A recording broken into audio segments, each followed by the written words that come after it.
द्रविड़ और सनातन के संघर्ष के मूल में भेदभाव और छुआछूत रहा है। इसकी पृष्ठभूमि वैसे तो काफी पुरानी है, लेकिन जिस घटना ने इसे राजनीतिक और सामाजिक रूप से पहचान दिलाई है वह आजादी से करीब 20 साल पहले की है, जिसकी जड़ें त्रिवणकोर महाराज की सियासत से जुड़ी हुई हैं।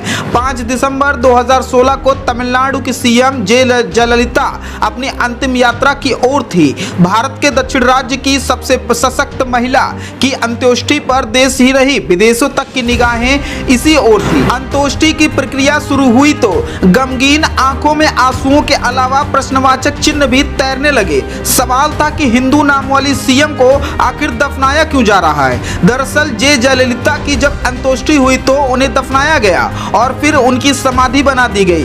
ठीक इसी साल 2018 में जयललिता के सबसे बड़े राजनीतिक विरोधी एम करुणानिधि के निधन के बाद भी उनका भी दाह संस्कार नहीं किया गया, बल्कि उन्हें भी दफनाया गया। आखिर क्यों? इस क्यों का जवाब है कि जयललिता और करुणानिधि दोनों का ही द्रविड़ मूवमेंट से जुड़ा होना।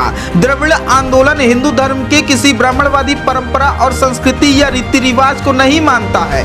जयललिता एक द्रविड़ पार्टी की प्रमुख थी, जिनकी नींव ब्राह्मणवाद के विरोध के लिए पड़ी थी। ब्राह्मणवाद के इस विरोध के प्रतीक के तौर पर द्रविड़ आंदोलन से जुड़े लोग दाह संस्कार की बजाय दफनाने की रीति अपनाते हैं। द्रविड़ आंदोलन की ये रीति यह बताते के लिए काफी है कि सनातन परंपरा से उसका किस हद तक विरोध रहा है। आज के मौजूदा दौर में जब उदयनिधि स्टालिन ने ये बयान दिया कि हमें सनातन को मिटाना है, इसके बाद से राजनीति हल्के में बड़ा सवाल खड़ा हो गया है। एक बार फिर द्रविड़ और सनातनियों का विरोध और संघर्ष उभर कर सामने आ गया है। उदयनिधि ने कहा कि सनातन धर्म सामाजिक न्याय और समानता के खिलाफ है। कुछ चीजों का विरोध नहीं किया जा सकता, उन्हें खत्म ही करना चाहिए। हम डेंगू, मच्छर, मलेरिया या कोरोना का विरोध नहीं कर सकते, हमें इसे मिटाना ही होगा। इसी तरह से हमें सनातन को भी मिटाना है। सनातन नाम संस्कृत का है। अपने बयान के बीच उदयनिधि ने सवाल किया कि सनातन क्या है। इसका जवाब खुद देते हुए उन्होंने कहा कि सनातन का अर्थ है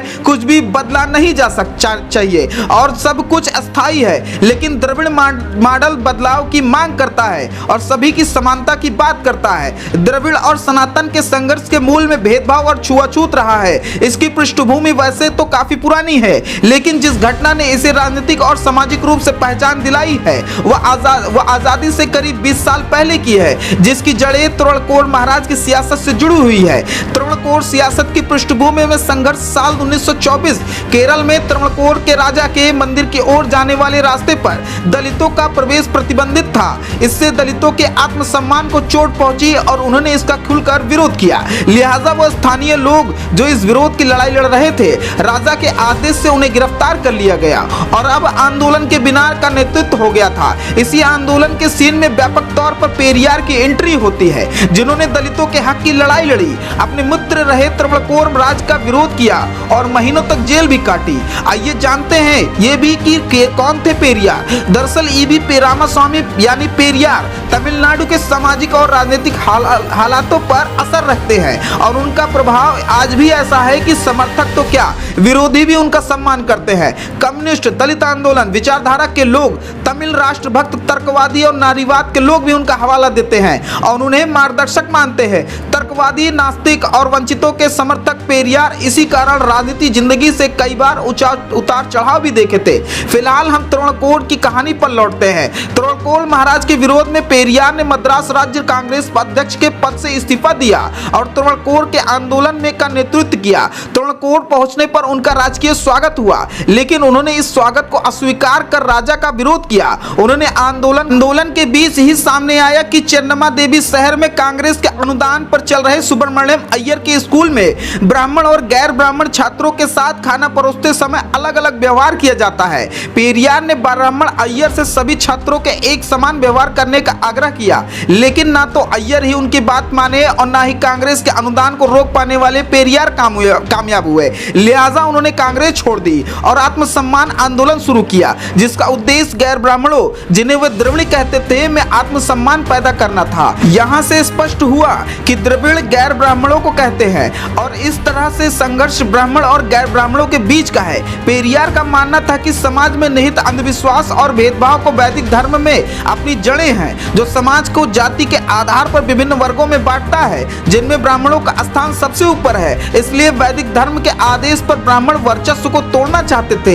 एक कट्टर नास्तिक के रूप में उन्होंने भगवान के अस्तित्व की अवधारणा के विरोध में प्रचार किया। डीएमके पार्टी पेरियार की विचारधारा को मानने वाली है और इसलिए इनमें सनातन के प्रति विरोध दिखाई देता है। उदयनिधि ने भी अपने भाषण के दौरान एक पंक्ति में सनातन की आलोचना करते हुए द्रविड़ मॉडल की बड़ाई की थी।